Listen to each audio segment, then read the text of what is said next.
Welcome to Exhibition and Xbox Podcast, episode number 6, the post-E3 2021 show. Just 7 days ago, more 6 days at the time of this recording, we saw the Xbox and Bethesda Games Showcase. And then following that, throughout the entire week, we got plenty of in-depth developer deep dives. And on top of that, we also saw the Xbox Game Showcase Extended, hosted by Kinda Funny and Gamertag Radio's Ferris.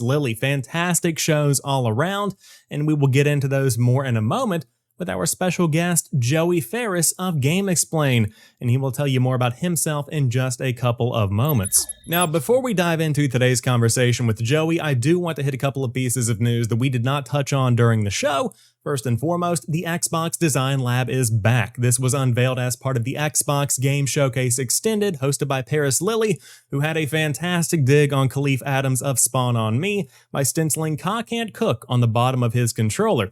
But all of your features are back for the Xbox Design Lab Round 2. You now have millions of color combinations, and you can stencil a custom message or your gamer tag on the bottom of that controller.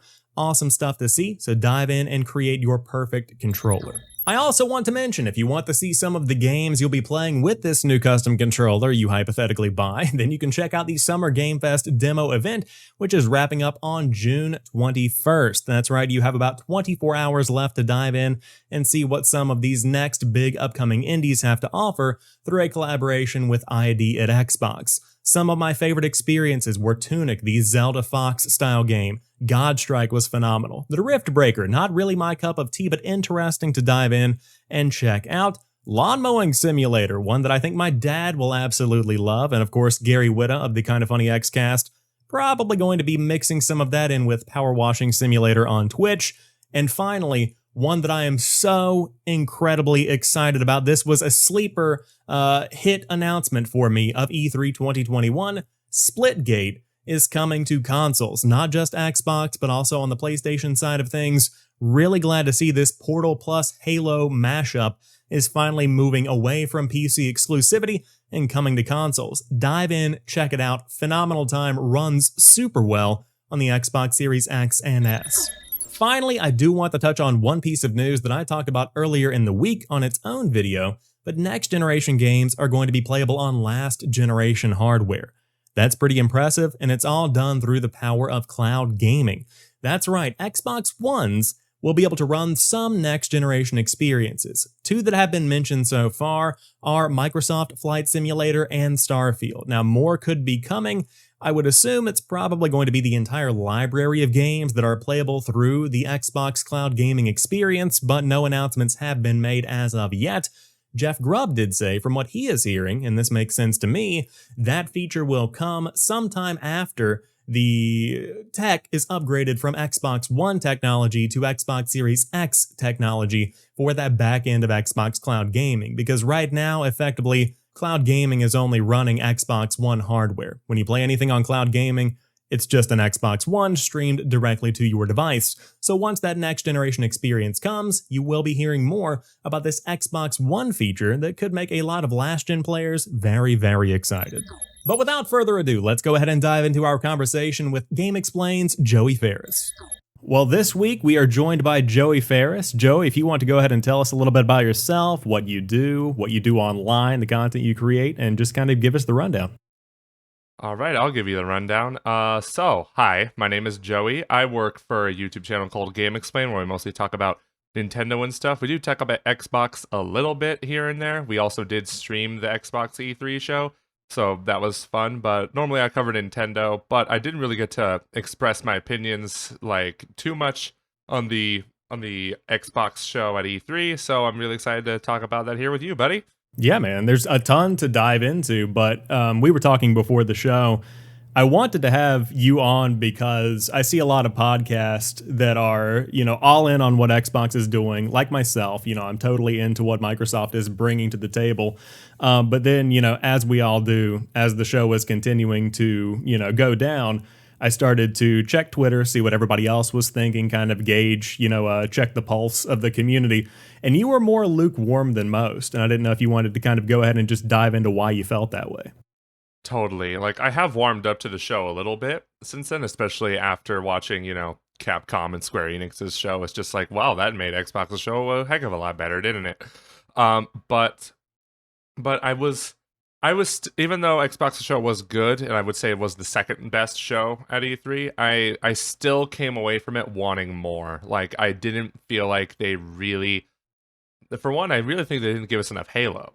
Like, I honestly am surprised that some Halo fans were satisfied with the amount of Halo that they showed off, because compared to last year, they had a whole like 7 to 8 minute demo of Halo Infinite right before they delayed it for a year. So I was expecting them to show like a similar thing. I was expecting them to do another run through of the demo, or maybe a different, like in a different part of the Halo ring, but they didn't give me that. And they also didn't have a solid date for the game yet. It was still holiday 2021, which kind of concerned me a little bit. I was like, do they still not know when this game is coming out? Like, that's a little worrisome to me. And I know they did a whole deep dive on the multiplayer, which does look fantastic, and I can't wait to play it, especially since it's going to be free to play, even though I have Game Pass anyway, so I'm going to be getting Halo Infinite anyway. But yeah, I didn't think they didn't show enough Halo. They didn't have like really big bombshell announcements, even though I feel like almost every game they showed off I do want to play at some point, especially since, hey, Game Pass. They showed a lot of Game Pass games. And yeah, I can say like they did, for what it's worth, they did show me games I want to play, especially since I am a Game Pass subscriber, and they make me want to play Forza Horizon. That like never happens. But other than that, I didn't think like there was a huge WTF bombshell sort of announcement there. What was the and it's like they had a one more thing, and you saved that for those bombshell announcements, but they showed a CGI trailer for a new game. Like, if you're going to do a CGI trailer, do it for a franchise we know is already a thing, and do it for like something like, for lack of a better example, Outer Worlds, who made a trailer that was CGI, but they even joked about it. They were like, oh yeah, this game's done and we're close, but this is the Outer Worlds too.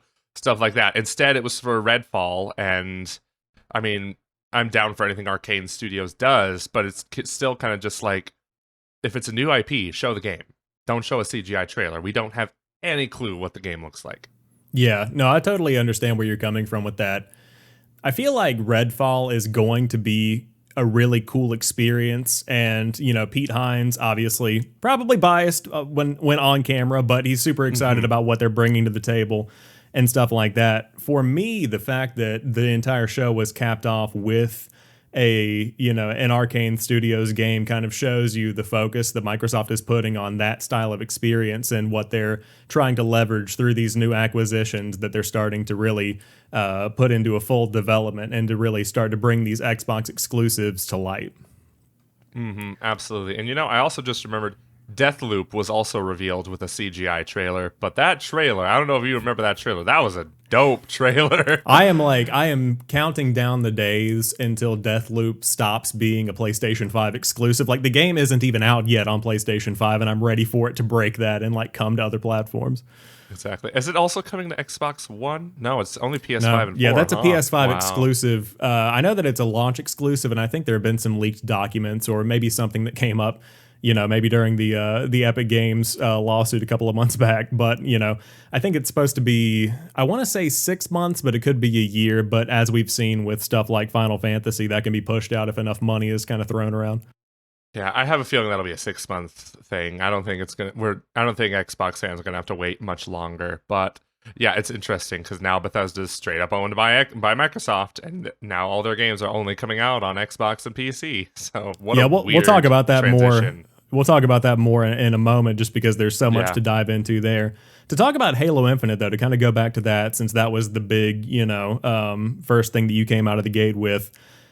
I agree with you that I was hoping to see more, but my excuse for Microsoft, if I'm making like an excuse, is, we've got the entire Summer Game Fest that we still have to go through. We have months of, this content that they've got to fill. And I feel like a dedicated Halo event that comes later in the summer could give us, let's say it's something like Nintendo did after their show, where it is an extended look with a developer sitting down and walking you through 5 different matches in multiplayer of different game modes, or, you know, the entire first level or the entire first mission within this open world on, you know, the new Zeta Halo, I think is what it's called.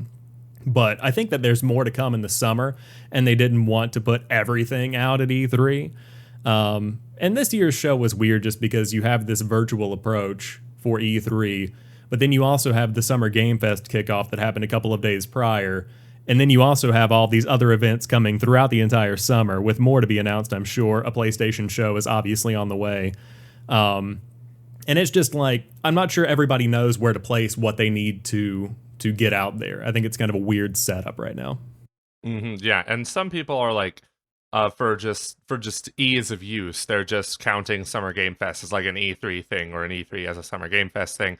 It's especially since they talk about Elden Ring being an E3 thing, even though it technically wasn't. But, you know, the Summer Game Fest was like 2 days before E3 even begun. So, yeah, it's a weird hodgepodge of things. And I do hope we do get like an Xbox, inside Xbox sort of event where they do a deeper dive on Halo. Because when they show, I know Halo is a big deal for Xbox. Like that's an understatement right there. That's like the thing for Xbox, and I didn't get that vibe from them at E3 this year, because they sort of just, oh, here's Halo and it's gone, next game. Yeah, it's a very significant game, especially considering how, you know, we're coming up, this year's the 20th anniversary of Xbox, then you have the 20th anniversary of Halo alongside that. And since the very beginning, for better or for worse, Halo and Xbox are synonymous with each other. They're congealed together. And that's what you see with Halo Infinite, where they're going back to basics. You know, you see no more of Spartan Lock. You see no more of these extended stories that are being told. It's just getting back to what we saw in the campaign trailer, where it's Master Chief and Cortana, and you have this giant adventure that's going to be had. And that's really what they're trying to focus on. And I definitely think they probably could have shown more. As somebody who's super on board with Halo Infinite from the very beginning, I didn't mind what they showed. I was fine with how much they showed off, with the idea and the hypothetical promise of more coming later in the summer. But I definitely could have been more excited if there had been more. Totally. So when it comes to the rest of these big announcements from the show, what were some of the highlights for you? And if you want, I can kind of rattle off some that were for me, or you can just kind of take the reins and go for it. Well, you know, the document you sent me, you pretty much had like the things I was gonna say too, because this was just so cool. This, I will say, so the things that really got me excited were Stalker 2, Heart of Chernobyl. Like, I have not played the first game at all, and I'm so glad, like, since it's been so long since the first game, they're kind of just saying, hey, you can play Stalker 2, no problem, without having to play Stalker 1. Especially since I tried to play Stalker 1, and that game is jank. It is classic 2007, like, this is not aged well sort of deal right there. But Stalker 2 looks incredible. Like, I love the graphics. I love the atmosphere they're going for. I love that it runs at 60 frames per second. I feel like every game running on a next-gen system should be running at 60 frames per second, even if it's an option. Yeah, definitely. Like, just, yeah, that's... Because, like, I know a lot of people said that about last generation, but now it's like, okay, this is, like, dead on. Everything's got to run at 60. Now, what else? Replaced... I don't know one person that didn't like Replaced. That's insane. Yes. Oh my goodness. Just like, of course, we're talking like that Blade Runner aesthetic though, but also it's a pixel art game but also in 3D. That art style is just insane. And I know there's another game that looks like it too. That's already out, so I got to play that game. But yeah, Replaced just looks. That first, whenever the trailer started, and we see a lot of pixel art games these days. Like, a lot of people have that 80s inspiration, and now that it's become more of a niche, people have started to really get into it.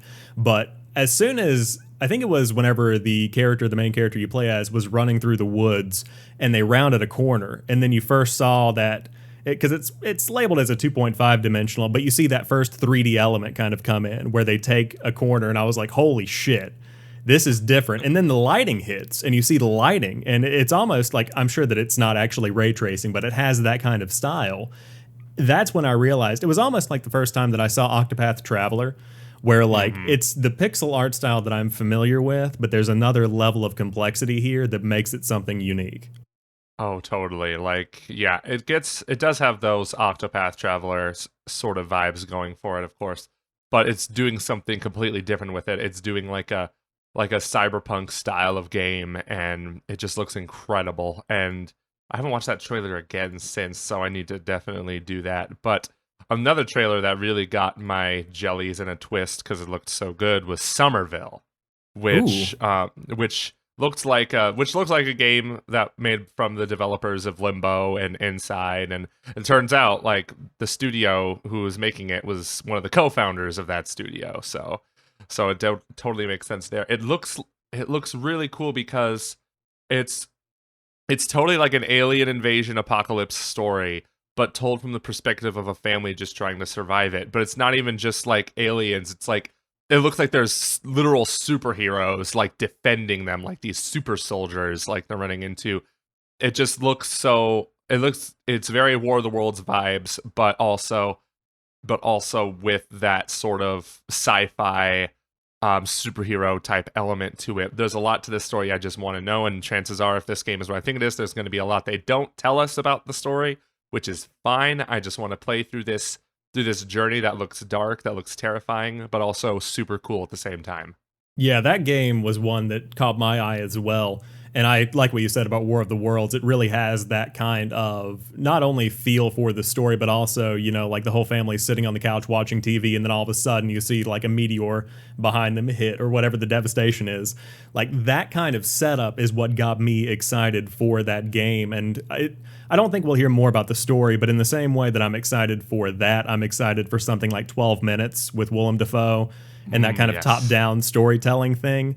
I need more of that, and I'm already sold on it just based off of the little tidbits that they've told me. So both of those games are in that same kind of camp.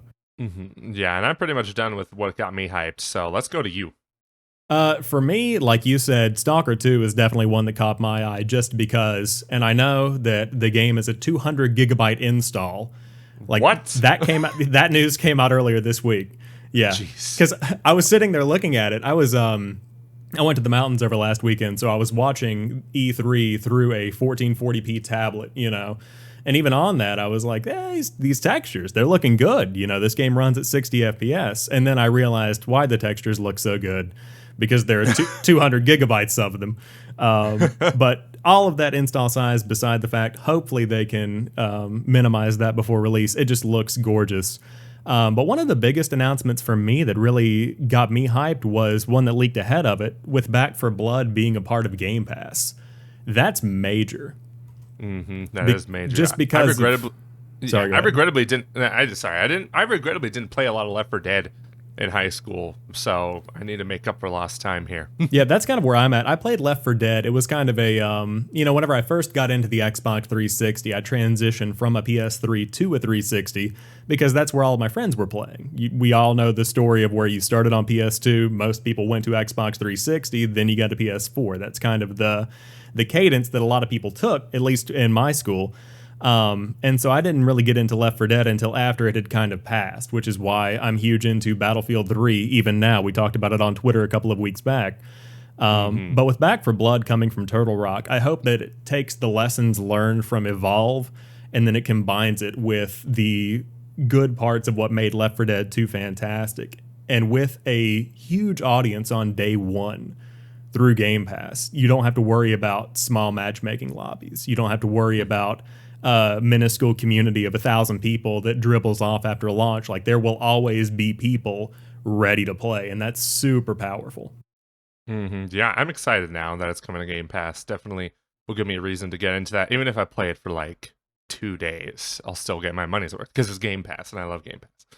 Yeah, Game Pass is just an insane value, and like you said at the beginning, so many of these games are on Game Pass. 30 games were shown off at the show, I want to say, and 27 of them are on Game Pass, you know? Yes. Like, that is totally. Just the fact that it's $15 a month for Ultimate, and you can play on, PC, on mobile, on Xbox, wherever you want to get into it. I don't understand how it's even possible. Like, I never thought something like that would happen. It's that Microsoft money. I think It that's is. exactly what it is. It is that Microsoft money. But another one that I'm excited about, Forza Horizon 5, where you said that, you're excited about playing it and you're not really even into that kind of thing. That's exactly where I was with Forza Horizon 4 last November, whenever the Xbox Series X came out. I mean, we know how these console launches went. There was more on PlayStation, but between both of them, there were fewer than 5 games that were really like stand out, need to play. And so with these last generation upgrades, I went back, started playing Forza Horizon 4. I probably put, over the course of December and January, 50 hours into it. And it's a game that just keeps providing value. And if you're into just these open world racers, it's just a very light touch. It's not overbearing. It doesn't overstay its welcome. So that's one that I'm definitely excited about. And then we talked about Replaced as well. But yeah, that's pretty much my my highlight list. And then, of course, we got to talk about Hades. Yes, we do. So you're a Nintendo guy. Tell me about your experience, if you've had one, with Hades and it being a Nintendo exclusive or just in general. How do you feel about the game? I didn't even know this wasn't on other consoles. Like, I swear I thought it was on PC, Switch, PS4, and Xbox One, but I guess I was just PC and Switch. So yeah, I got it on Switch after word of mouth because everyone was just saying this game is just buck wild, like it's insane, it's awesome. And I played it for probably like a week straight when it came out. I never beat it. I stopped playing it because then I got hired at GameXplain and then I had to work on stuff. Because it was right before it was like I got hired during COVID, so like I just had all this time to play games before then. So it was just me on my bed playing Hades like in portable mode, and yeah, that game is worth the hype. I need to get back into playing it like soon because and the best part is since it's a roguelike, like you start at the beginning anyway. It's not like I have to start a new save file to get the hang of things again because the combat system in that game is just so fluid. It's one of the best combat systems I've ever seen in my life, and it's so addicting the way that they design the combat and design the upgrade system, and even the story is tied to dying over and over again to the point where it's like where you die, you're not upset. You're just like, okay, let's do this again. Yeah, let's go. Yeah, and that's kind of why I'm excited about it.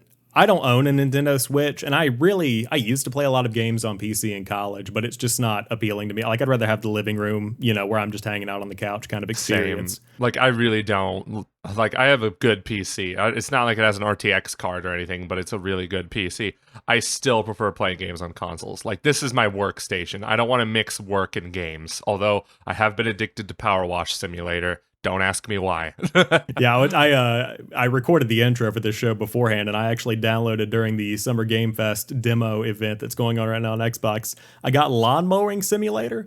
And, Jesus. And so, I have the world's most powerful home console here, that's capable of running games 4K, 120 hertz, like incredible stuff, and I'm over here mowing a lawn.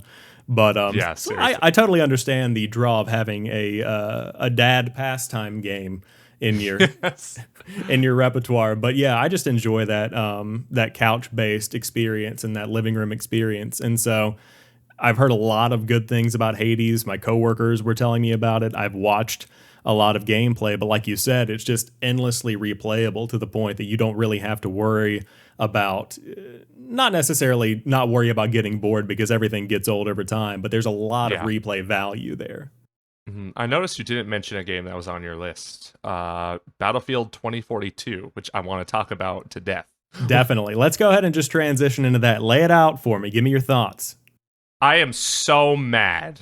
Like, I was excited for the reveal of this game. Like, I was revisiting other Battlefields 3, 4. I was even playing Battlefield 5. Like, that finally got me into Battlefield 5 because I was just like, okay, it's time to really know, like, we're returning to modern combat. I'm excited. And then I hear there is no single player campaign. And that just instantly turned me off. I was like, nope, no way in hell am I buying this game unless it's on sale, unless it comes to Game Pass or EA Play, which is like that shows up on Game Pass Ultimate anyway. But like, I get that Battlefield is known for its multiplayer and multiplayer only, and I'm sure nobody was playing war stories except me, and nobody was playing like the single player campaigns except for me. But that's just like, but especially during this day and age where we have games like Call of Duty Warzone, where we have games like Fortnite and stuff like that. I think Warzone is like the biggest example of this, because it's a free game and so many people are playing it, and here's EA with a multiplayer only game, and they're going to charge $70 for it, and there's no single player campaign, which I'm sure a lot of people weren't going to play anyway, but it's nice to know it's there, and it's nice to know I paid for it. It's just like, the last time I paid for a multiplayer only game was Black Ops 4, which was fun for a time, but ultimately I was just like, I don't know if I would have spent money on that, because I like playing Call of Duty single player campaigns, even if they are mediocre. Same with the Battlefield campaigns, super mediocre, but I play them for the graphics, to be honest. I play them for like, here's this epic set piece that's happening, here's what next gen consoles can do. And even though Battlefield multiplayer has those epic set piece moments, like, just the fact that they're online, though, it kind of diminishes some of that value. Like, and I know there's that trailer 2042 where it's all multiplayer action. No game is ever going to play that good. Like, the multiplayer trailers are always so exaggerated. Like, whoever's playing the game is just way too good at it, and everyone else sucks. So it's kind of just like, I want to play Battlefield 2042. I don't want to spend $70 on it. That's the way I see it. Yeah, at this point, I think it's just a matter of time before it comes to Game Pass. Just like what happened with Battlefield, 3, Bad Company 2. They're all through EA Play on Game Pass. But I do think that it was a huge missed opportunity, because what you said about Call of Duty Warzone is absolutely true, where you have Warzone, and then this holiday, assuming the date sticks, you'll also have Halo Infinite. So you have two very, Goliaths. They're really just major factors in FPSs. And then you have Battlefield. Two of these at least have a component. Like, obviously, this year's Call of Duty will be paid if you want to get assuming it has a campaign and base multiplayer experience. If it is the same setup as it is traditionally, you'll still pay for that Call of Duty, but Warzone is really the focus. So if you've got that free, and then you've got Halo Infinite having free multiplayer and whatever updates come with that, Battlefield being $70 just doesn't make sense for the player. I think that right now, Electronic Arts is kind of in this weird in-between, because you see them experimenting with games like Rocket Arena, and you see them experimenting with games like Knockout City, where those are put on Game Pass. Now, admittedly through EA Play, but those are put on Game Pass. I think that the success they start seeing with these smaller games will eventually transition, but they're just nervous about throwing all of those, pushing all of their chips to one side of the table. Because a Battlefield is an investment, that's a big game. Like, that's one of their big ones. But I think the gamble would absolutely pay off, because if it is multiplayer only, like we said earlier, you want to have the biggest audience possible, like what happened with Back 4 Blood. And I'm on the other side where, like, unfortunately, I'm going to buy Battlefield either way. Like, $70, sure, because I'm spending, well over 100 hours in that multiplayer. If it's anything like what happened with Battlefield 3 and Battlefield 4, that's going to be, something that I spend a significant amount of time on. But it doesn't feel as good as it would if it was free. And then on top of that, as you see that I put in the notes, there's no crossplay functionality announced right now. So... That's strange. Yeah, it's weird. So if you have like people on last gen, because we still have console shortages through the end of 2021, if my friends pick it up on Xbox One even, I can't play on the next generation. Or, we live in 2021. Let me play with people on PlayStation. Let me play, because primarily my friends play on PC. So like, just open those floodgates and expand the pool that you're pulling from for multiplayer. Because otherwise, if you have a multiplayer game and I can't even connect with my friends and it's $70, why wouldn't I just go play Warzone? Or why wouldn't I just go play Halo Infinite? Like, that makes more sense for me. Exactly. And that's the dilemma EA is gonna have to face when releasing this game. It's coming out in October too, right? Yeah, I think it was October 12th, I want to say. That's already gonna be a packed month too. Like, there's gonna be Far Cry 6 that month. There's gonna be I figured there's other games coming out in October too, but I'm already thinking of like, Metroid Dread's coming out that month too, but that's not competition for Battlefield at all. But it's not even the October games Battlefield has to worry about. It's gonna be Halo if that is still coming out on holiday. It's gonna be Warzone. It's gonna be even Apex Legends, their own game. Yeah, all of the games that have gotten next generation upgrades are the games that Battlefield will be competing with. And if this game wasn't modern, if this game was not 2042 and it was a World War II game, it would be in the back of my mind. Like, yes. If it was a $70 World War II Battlefield again, I'd be out entirely, not even buying it. Isn't it so funny how, like, for years, everyone was getting tired of, like, modern and future wars, and then Call of Duty comes back with World War II, Battlefield comes back World War I and II, yeah. And then now we're just sick of it again. Like, it did not take long at all for us to be like, nope, just give me modern stuff now. But we just got so inundated with stuff. Like, you mentioned Black Ops 4 earlier, but that combat was so fast, and that all really started with Advanced Warfare in 2015, I think. Yeah, 2014, I think. Yeah, it could have been. Yeah, but Ghost was the last Call of Duty that was really just boots on the ground gunplay, and then we started seeing this gradual progression of the games getting faster and the guns just getting more and more out there, to the point that it just became too overwhelming. So then we overcorrected. It's like whenever you start hydroplaning and you just whip the steering wheel, like we just went really hard left over into old gunplay, and then we just started rolling the car with all of these battlefields that all feel the same. Exactly, and the next Call of Duty is probably going to be World War II. So that's we talked about that. Me. We talked about that on last week's show, because Call of Duty Vanguard is supposedly going to be, I think, World War II. I don't want it, Like, me either. I bought Black Ops Cold War last year, and I think I probably put maybe 20 hours into it. Like, I think it's just a transition in what I want as a player. Like, I'm just getting older, and Call of Duty just doesn't do it for me anymore. Yeah, I bought Black Ops Cold War 2 just because I wanted something new to play with my PS5. Something like, ooh, here's how the game looks graphically. It looks so good, right? I come back to it every now and then just because I'm like, I feel like playing Call of Duty. Even though, like, I could just play Black Ops 2 on my Xbox Series X, because that's when Call of Duty peaked. That was a solid game, not gonna lie. Yes. Yeah, but whenever I need a FPS scratch, it's different, but I normally just play a couple of rounds of Halo or something like that. Or we were talking about Battlefield 4. I started up Battlefield 4 again, and I've been getting back into that multiplayer ahead of 2042. Did you hear about Battlefield 4 today? Apparently, EA. Yeah, they had to extend the servers because so many people were logging back in.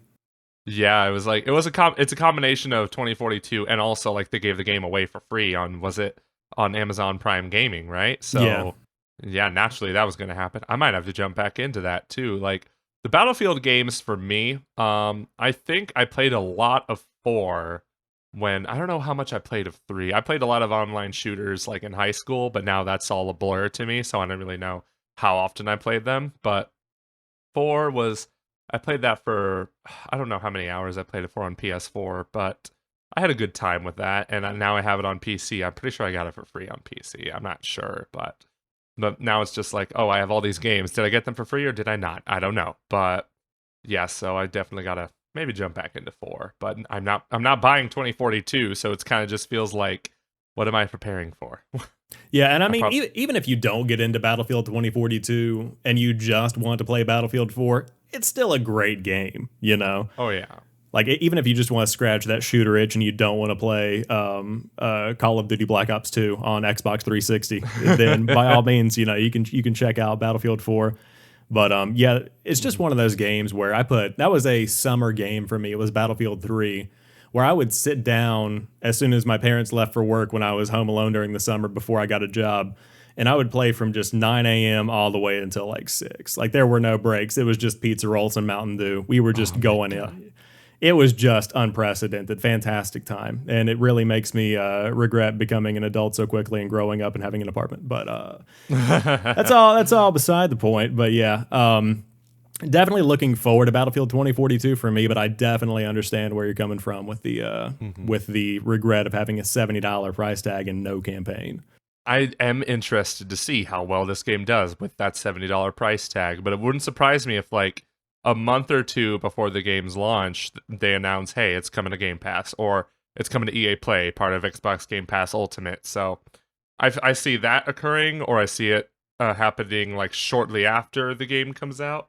Either way, like I sort of predict it'll be like when Battlefront 2 and Battlefield 5 came out, where they just put that thing on sale like a week or two after it releases. Like, I really don't see people paying $70 for a multiplayer only game, but I could be wrong, but we'll see. Yeah, no, I think that you're probably spot on with that, with the sale tactic, because that is something that happens every single time.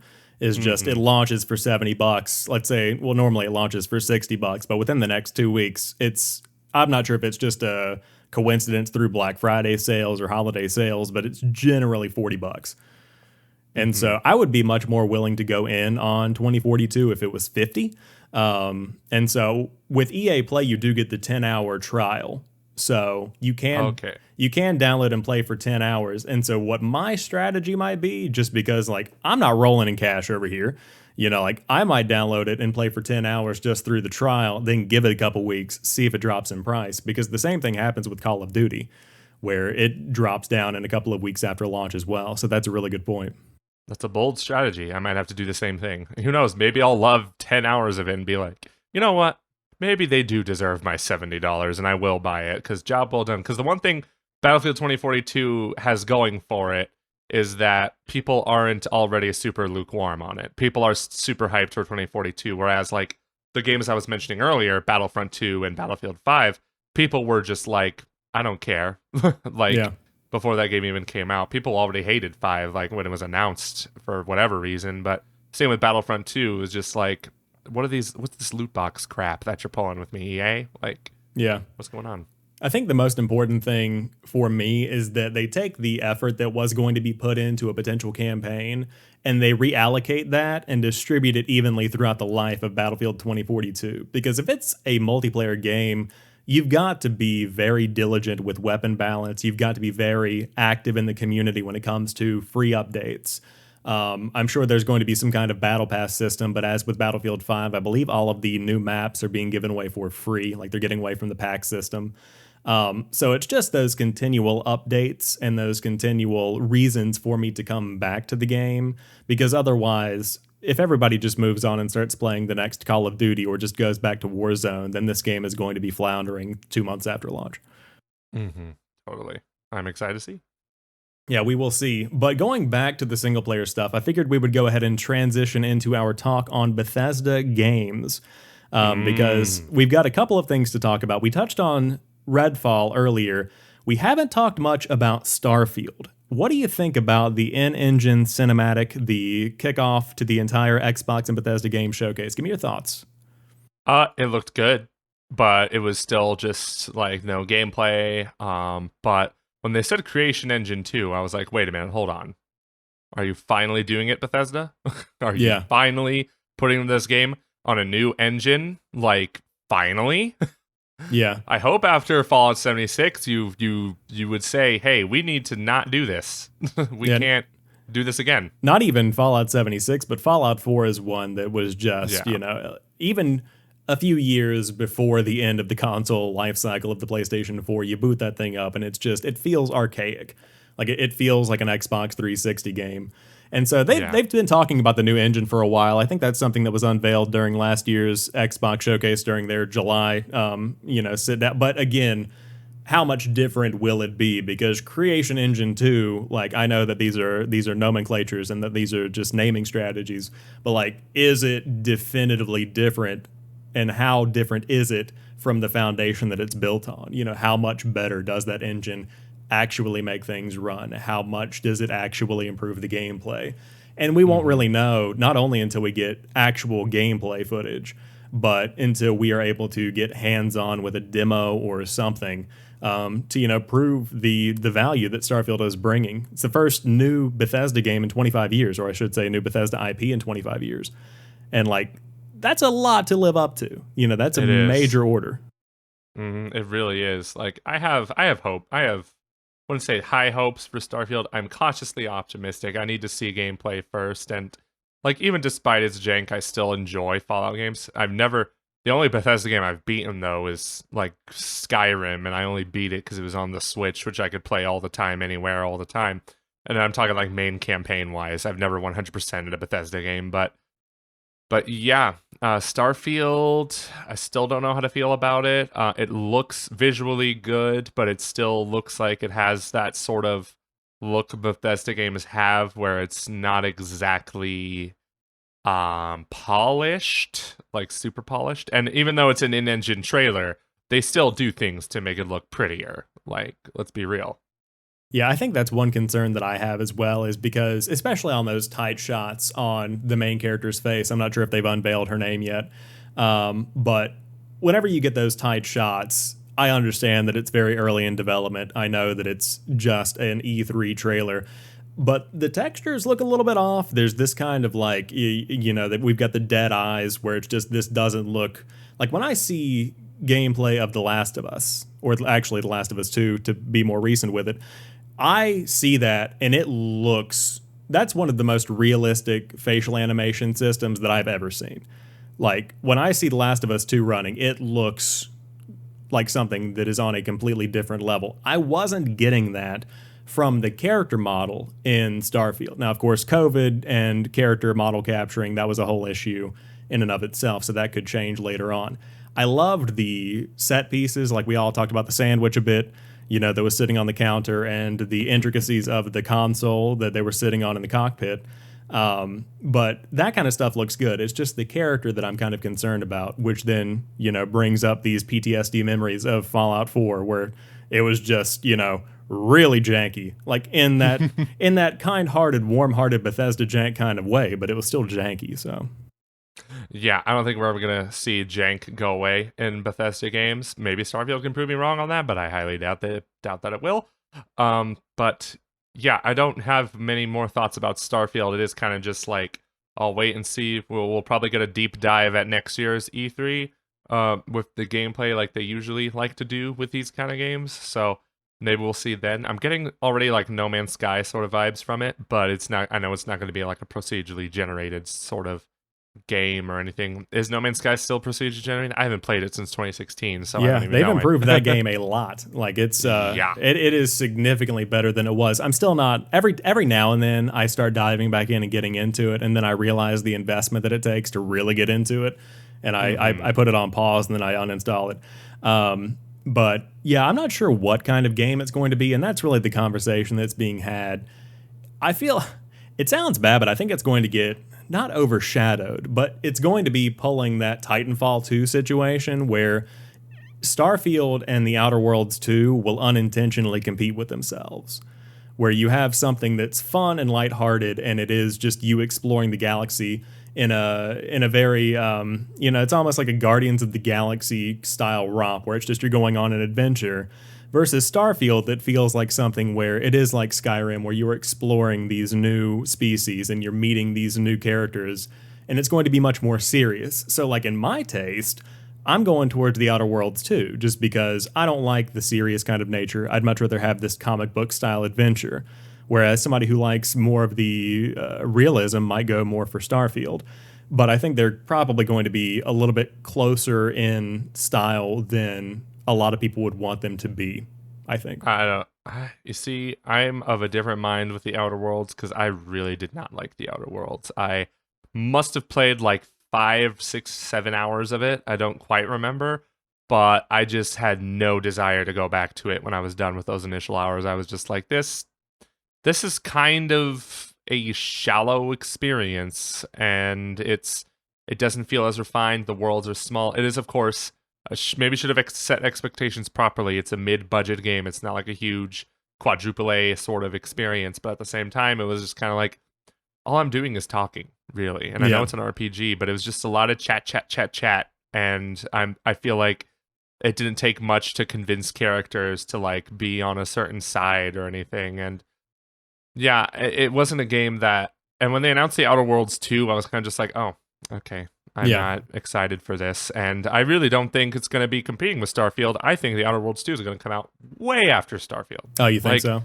Yeah, because with that trailer, like they even joked about like how much not done they are with this game. Yeah. So It was so hard for me to, like, I didn't know how to read it. Like, I wasn't sure if they were just being like, tongue-in-cheek about it, where they're like, we haven't done anything, and then it launches. It's not going to launch alongside Starfield next year, and it's not launching this year. I would say 2023, question mark, maybe. Yeah. But yeah, I think that now that you brought up the timeline, I definitely think that you have a good point there, where it's not going to be competing with that in terms of time. But man, that trailer was great though. Like gameplay aside, topic aside, anything aside, that was a very good trailer. Yeah, it was. Absolutely. And I don't know, Obsidian also is pretty busy too. They're working on a bunch of different games. Like they're still working on Grounded, like that's in early access right now. They're working on that other game that I forget the name of. It's set in like Avowed. Yeah, that's like set in the Pillars of Eternity universe, I think too. Are they working on Fable, or is that someone else? That is Playground Games. That's Playground Games working on Fable. Okay, awesome. Yeah, so that I don't think that's coming out. I mean, with Forza Horizon 5 launching this year, after that launches, I think they'll be like, I don't know, because I don't have any kind of insider information or anything, but it would make sense for me to, shift a lot of their internal power towards the development of Fable and then have a support team for Forza Horizon 5. But yeah, I think that's what the situation is right now. Yeah, but I do think we'll see Outer Worlds 2 before Elder Scrolls 6. So when do you think we'll actually see Elder Scrolls 6? What's your beat on that? We'll see it released in 2026. Honestly, like maybe not. What year is it now? I don't know, but it's maybe a little sooner. Yes, 21. I think I'm not sure anymore. But we're not going to see this game for a long freaking time. Like, the only reason Todd Howard announced it at E3 2018 was to get people to breathe. Like, just because they announced Starfield in, like, the most anticlimactic way possible. So they said, oh, hey, we're also working on a game after that. And then it was an even more anticlimactic way to announce Elder Scrolls 6. And it's just kind of like, they're doing this they did that just to cover their asses. Like, I don't even know. They're probably working on both games at the same time, I think. But yeah, I don't see Elder Scrolls 6 happening for a long time, at least until the middle of this console generation. Like, I'm setting my expectations on when the game's coming out just the lowest they could possibly be. Yeah, I think that let's go ahead and talk about the elephant in the room that was basically addressed by the situation with Starfield. Do you think Elder Scrolls 6 will be an Xbox exclusive? Because we've heard that it's handled on a case-by-case basis before. What's your take on that? Well, when you mention a case-by-case basis, maybe that'll change some things. But in my opinion, it's still going to be 100,000%. Microsoft is not going to let that thing like go on other platforms. Like, it's a huge deal. And if that makes people angry, let them be angry, because now we have Elder Scrolls 6 on our system, and that's going to get people to buy an Xbox Series X or Xbox Series X Pro, which I hope they don't do mid-console generation upgrades again, please, for the love of God. But yeah, that's the way I see it. With it being an Xbox exclusive, hypothetically, like an hour take, because that's my belief too, do you think... Well, let me say this. I think that changes the release of it, because instead of fitting it into Bethesda's pipeline, you've got to figure out how that congeals with the rest of Xbox's planned releases. Like, you don't really want to release Fable and Elder Scrolls 6 within 2 months of each other, because the overlap in player base, especially as Game Pass continues to be a big part of their strategy, will be a pretty big overlap. Totally. That's a good point. And as for Fable, I don't even know when that game's coming out either. Like, they announced it with a CGI trailer, so that game could be like decades off. Not literally, of course, but yeah, there's also Avowed, which looks like it's going to be a very similar game to Elder Scrolls and Fable. So it's all up in the air at this point. Like, this Bethesda acquisition's still very new. They're still figuring out a lot of different things. Like, a lot of Xbox's studio acquisitions in general are still fairly new. We don't know, like, the results of them. We don't even know when Hellblade 2 is coming out still. So it's still a lot that's up in the air. That's one that I was shocked. I mean, I know that there was a developer update that was released last week, but for Hellblade 2 to not be included in the show was either just a strategic people know this game is coming to Xbox. We don't really need to highlight that, or it's a sign that that game is like being pushed out a little bit. Mm-hmm. So Yeah, I'm not sure. yeah, I'm excited to learn more about that one as well. But with all of the discussions we've had today and the talk about the Bethesda and Xbox showcase, with the Xbox company and the Xbox brand in 2021, how do you think that they've done over the past few years, seeing the redemption arc in a way of Xbox? And where do you think that it's going in not only the next 1 to 2 years, but in the years ahead? I'm pretty excited, I will say. I think even if I didn't have an Xbox Series X, I would still be excited for this acquisition because I'd be like, oh, something to get excited for when I do finally buy a Series X. Like, it's stuff like this that makes the console and the gaming industry exciting, is the competition, because you got people who are fighting for the spotlight and they'll do it in ways that get us excited. Like, what if Sony retaliates by, like, saying, hey, we're collaborating with Valve for Half-Life 3 or something like that? That's just, like, a big out there. It's never going to happen, but that's kind of like the competition that we're talking about. So yeah, this, I think Xbox is at that point where they're no longer the butt of the joke anymore. Like, I feel like all of last generation, even when Xbox was starting to make these changes, these positive changes, they were still like the butt of the joke with people saying things like, I'm not excited for your exclusives, Xbox. Like, they're not enticing to me. And even when they had a really good exclusives, Gears 5, people were like, I don't care. So now Xbox is kind of just like in attack mode now. Like, hey, you know that game series you love so much, The Elder Scrolls? Yeah, that's ours now, honey. so if people are getting mad, like especially PlayStation fans, like getting mad at Xbox, like, why are you taking away these? Why are you making your games exclusive? It's just like, hey, we just listened to you, fam. Like, you said we weren't stepping our game up. This is what we're doing. We're coming in for the attack.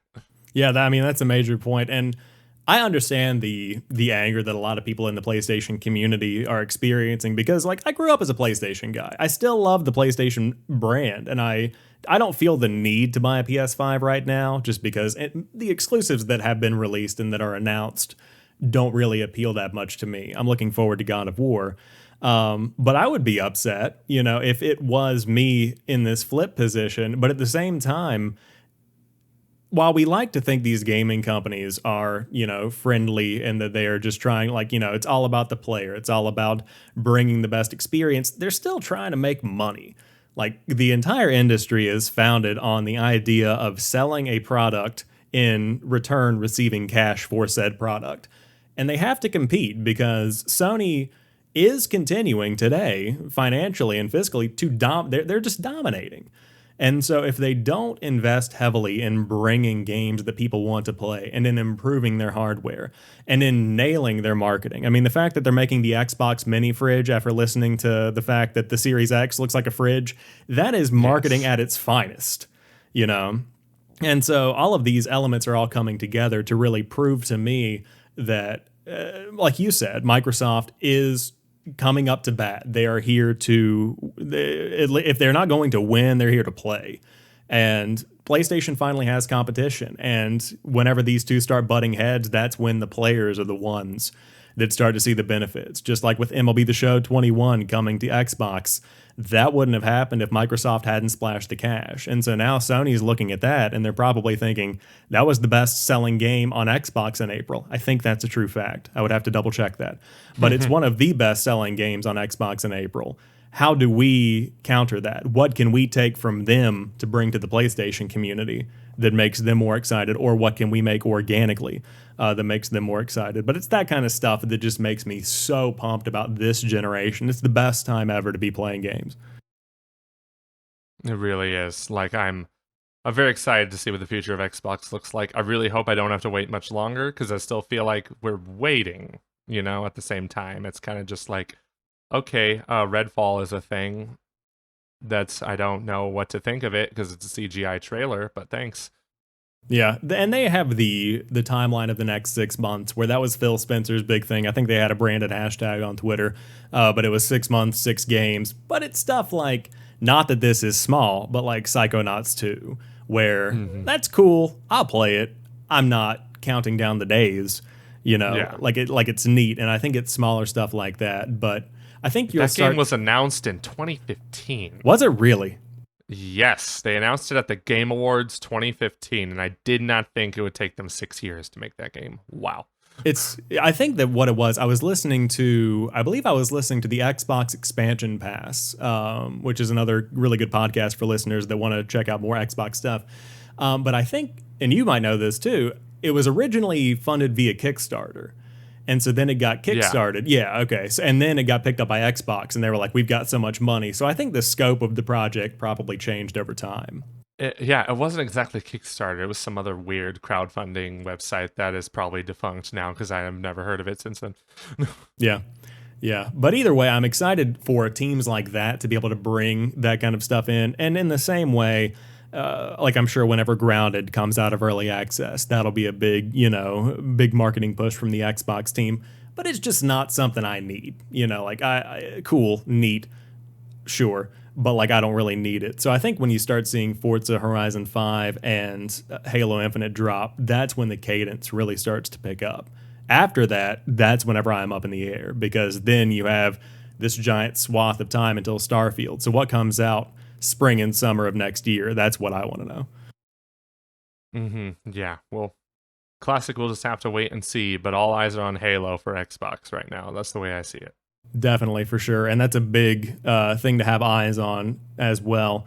So with all of this being said, E3 2021 Virtual Edition, give me your final thoughts on not only the Xbox show, but just in general. How do you think the conference went? What was your favorite presentation, favorite game? Just give me the big takeaways from E3 as we round out today's show. Yeah, Xbox's show, I'll start with that. It was good. It wasn't their best show by a long shot, but given the fact that this year's E3 has just been kind of a snooze fest, it definitely got better as other companies did their shows. Like after Square Enix and after Capcom, it was just kind of like, oh, thank you, Xbox, for just going back to back to back with games. And especially since Xbox did go back to back to back with games, like between trailers, they had almost nothing between trailers. Like occasionally they did, but it was in stark contrast to Ubisoft, who talked about like 4 games, most of which were already out, and they wasted so much time with like developer deep dives, and like they showed a CGI trailer for Rainbow Six Extraction, then they showed developer commentary, then they showed a gameplay trailer, and it's just and it was just like, guys, pick one or the other. Like, just because you can have an E3 show doesn't mean you should. But you know who needed to have an E3 show was Nintendo, who won E3 in my eyes. But I'm a little biased because I'm a Metroid fan who hasn't had any positive Metroid news for the better half of 3 years. And here they are saying, like, we're working on Metroid Prime 4 still. By the way, while you wait, here's Metroid 5, which is like, if you don't understand the Metroid lore, no, Prime 5 is not coming out before 4. That's not what's happening. Metroid Prime and Metroid are separate entities with their own self-contained stories. But we have been waiting for Metroid 5 since 2002. That is a very long time, in case you didn't know.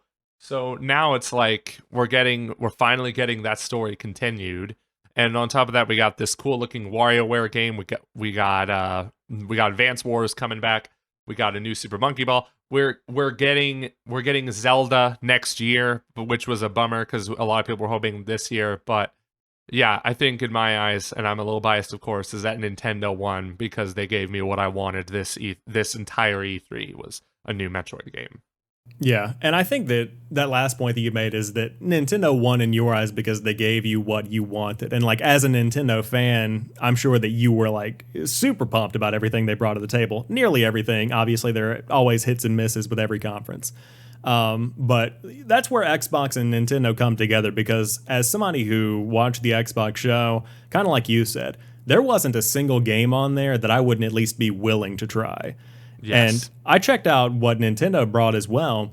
And just like what you said about Xbox, where they're bringing so much to the table, I owned a Switch at launch and I played Breath of the Wild. And I think I played the Mario Rabbids Kingdom Battle. then I sold it. I want to go back at the end of this generation because there are going to be so many great Switch games. Like, this is just a golden age for Nintendo in a way that we haven't seen since the NES. Like before I was born, this is like the Switch is just killing it in so many ways. And like I said, even as somebody who doesn't own one, I can't help but respect what they're doing because it's just insane. The quality fan service they're really bringing. And I don't mean that in a derogatory way. They're just listening to the fans and bringing what they want. Exactly. Like, they're listening to Metroid fans, which never happens. They're listening to Metroid fans. They're listening to just not the Metroid Prime fans right now, but they will in a couple of months. Honestly, if you're a Metroid Prime fan and you're not a Metroid fan, there's something wrong with you. Like, play the 2D Metroids, guys. Seriously. Yeah, I said on Twitter, I'm thinking about buying a 2DS just to play Samus Returns, even though I know that Metal Jesus Rocks is a YouTuber that I watch, and he was kind of complaining about the control schemes within Samus Returns. But I know that the developers are changing that for Dread. So hopefully that'll be all remedied. But I definitely have that itch to buy a Nintendo product and get in on older Metroid games and Metroid Dread, and like you just kind of become more invested in the ecosystem like I used to be back in the day. Yeah, I was playing Samus Returns last night, and the controls actually like are better than I remember. And I totally get what Metal Jesus Rocks was saying though, because like after playing on a Switch for so long, it feels weird to go back to a 3DS, even a 3DS XL. Like, it still feels weird. Yeah, it's like playing on I don't play often on it, but I read a lot on my tablet, and then I'll pick up my phone to check Twitter, and I'm like, what is this little baby device that I have, Exactly. Yeah, but I'm looking forward to it. All in all, the future is incredibly bright for gaming right now, whether you're on Nintendo, Xbox, or PlayStation. It's just a great time to be playing stuff. Oh, yes. So is there anything else you want to throw into the end of the show and wrap up with? Not really. Just buy Metroid Dread. Buy Metroid. All of you Xbox fans out there, buy Metroid Dread. Buy Metroid Dread. But hey, if you want to play a good Metroidvania on Xbox, play the Ori games. There you go. Oh, true. Definitely big fan of the Ori games. But before we go, let everybody know where we can find you online, where we can read your stuff, where we can see your face. Just give us the rundown one more time. Well, you can find me on Twitter at FerrisWheelPro, and you can also find me on YouTube.com/GameXplain, where I'm going to make a lot more Metroid content for these next few months. Very nice. I'll be tuning in, and I hope that you guys do as well. But thanks for joining me, Joey, on this episode of Xhibition and Xbox Podcast, and hopefully we'll get you back on in a couple of months when these discussions we've had start to finally come to light. All right. I'm looking forward to it.